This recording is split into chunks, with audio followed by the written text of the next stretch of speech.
Happy Friday the 13th, and today kicks off my Friday the 13th Best Moments series with a theory, or maybe two, thrown in the mix.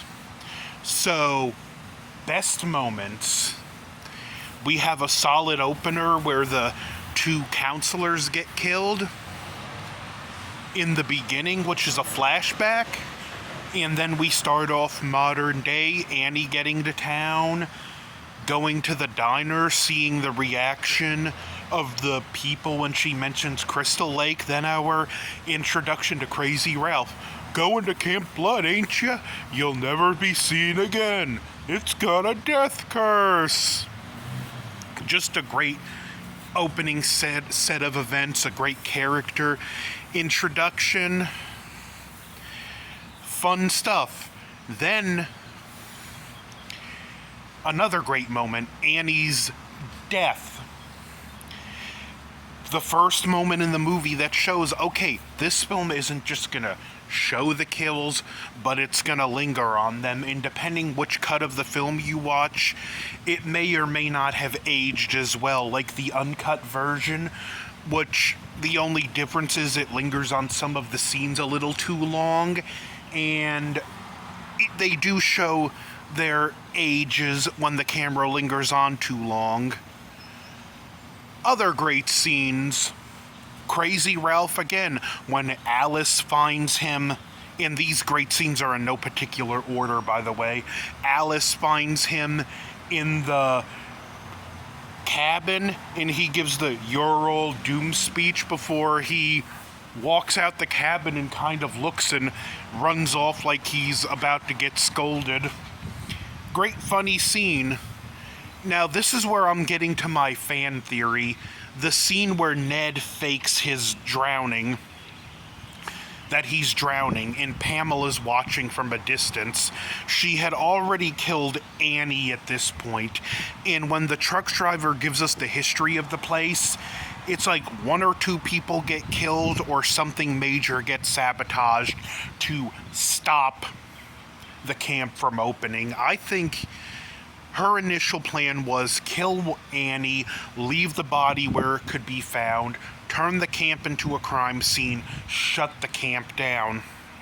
However, when she's seen this idiot pretending to be a drowning victim, pretending to die the same way her son died for a joke, it set her off, especially when she's seen how these other counselors reacted. So she decided they're all gonna die right here and right there. Other great scenes. Barbara's death. This was just a great moment because, for one, it was teased earlier. We see Marcy get killed in the bathroom. Then we don't know it's Pamela yet, but is later going to be revealed to be Pamela, is still in there, only for her to go back to her cabin and hear a kid's voice screaming for help. Then the lights on the archery range turn on, and we don't see what happens to her. We just hear her scream, and I'll get to this in a minute, and it's just very effective. We don't have to see what happened to her. The scream shows it. The scream just tells it all. Kevin Bacon's death, another great moment. The arrow through the throat, which again, if you watch the uncut version, it lingers a little too long and the scene shows its age. When Alice and Ned are going through the camp and trying to figure out what's going on, they find the axe. The moment when they go to break into the office and call, and the camera zooms back to reveal the phone line has been cut. Another great moment there. Steve Chrissy's death after drinking about 40,000 cups of coffee. Hey, what are you doing out in this mess? Ooh! And then coffee just floods the ground. Just another great moment. The reveal that Mrs. Voorhees, well, I'll get to that, but I said in no order, but I'm doing more of these in order than I thought I would. When Barbara gets thrown through the window, a good moment. No one was expecting that at the time.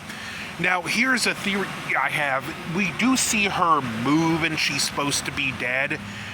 If you look, it looks like she was just beaten to within an inch of her life.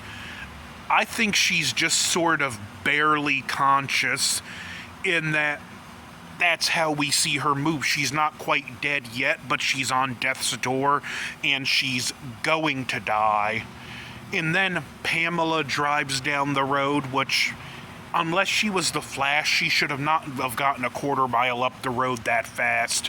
The reveal that this old lady is the killer. You know, a young boy drowned here the year before those 2 kids were killed. Jason wasn't a very good swimmer.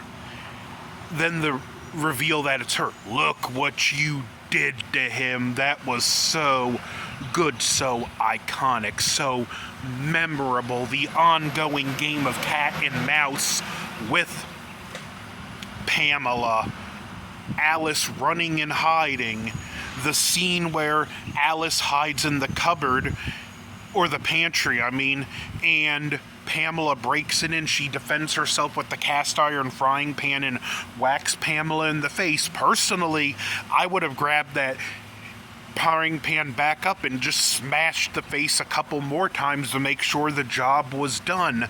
The final showdown where Pamela comes up a head shorter, another great moment. And of course, the dream sequence where Jason jumps out of the water, grabs Alice and pulls her under, and just the ending where she tells the cops what happened and they're like, ma'am, we didn't find no boy. And she just goes, then he's still out there. And the last shot is a shot of the lake, leaving you feel uncertain and uneasy. So those are my best moments of Friday the 13th.